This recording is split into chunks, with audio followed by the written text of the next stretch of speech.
Hyderabad outer ring road లిమిట్స్లో అయితే రేపొద్దున అయితే ఒక మాక్ డ్రిల్ అయితే జరగబోతుంది. నేషనల్ సివిల్ డిఫెన్స్ అకాడమీ వాళ్ళు ఆపరేషన్ అభ్యాస్ పేరుతో ఈ మాక్ డ్రిల్ అయితే చేస్తున్నారు.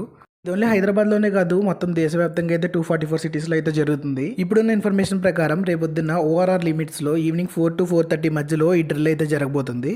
ఈ డ్రిల్ మెయిన్ ఆబ్జెక్టివ్ ఏంటంటే మనకి ఎప్పుడైనా వార్లైక్ సిచ్యువేషన్ వస్తే మనం ఎలా రెస్పాండ్ అవ్వాలి అని తెలియజేయడానికి ఈ డ్రిల్ అయితే ఆర్గనైజ్ చేస్తున్నారు. ఈ డ్రిల్ అయితే ఈవినింగ్ 4కి 2 minutes సైరన్స్తో అయితే స్టార్ట్ అవుతుంది. సో స్టార్ట్ అయిన తర్వాత ఒక ఎయిర్ రైడ్ లాంటిది అయితే జరుగుతుందంట. అండ్ 4:15 ఆ టైంకి అయితే ఎమర్జెన్సీ సర్వీసెస్ లాంటివన్నీ డిప్లాయ్ చేస్తారు. అంటే పోలీసెస్ కానీ, ఫైర్ కానీ అండ్ డాక్టర్స్ కానీ వాళ్ళందరూ కూడా వచ్చినట్టు ఆ డ్రిల్ అయితే చేస్తారనమాట. 4:30కి అయితే సైరన్స్తో అయితే ఈ డ్రిల్ అయితే ఎండ్ అయిపోతుంది అనమాట. సో ఇలాంటి డ్రిల్ నుంచి మనం ఏం నేర్చుకోవాలంటే, నిజంగానే మనకి ఎప్పుడైనా ఇలాంటి ఎయిర్ రైడ్ జరిగితే అప్పుడు మనం ఏం చేయాలి, మొత్తం ఒక సేఫ్ ప్లేస్కి వెళ్ళాలి అండ్ మన ఇంట్లో ఉన్న లైట్స్ అన్ని ఆఫ్ చేసేయాలి, ఎలక్ట్రిసిటీ కనెక్షన్స్ అన్ని తీసేయాలి. సో చిన్నపిల్లలు అండ్ పెద్దవాళ్ళని కూడా ఒక సేఫ్ ప్లేస్కి అయితే తీసుకెళ్ళాలి. అండ్ ఎనిమీకి మనం ఎక్కడున్నామో స్పాట్ చేసి ఆ ఛాన్స్ మాత్రం ఇవ్వకూడదు. సో ఇవన్నీ మనం రియల్ టైంలో ఒకవేళ వస్తే ఎలా చేయాలి అనే దానికి డ్రిల్ అయితే కండక్ట్ చేస్తున్నారనమాట. సో ప్యానిక్ అవ్వకండి, అందరూ గవర్నమెంట్కి సహకరించండి.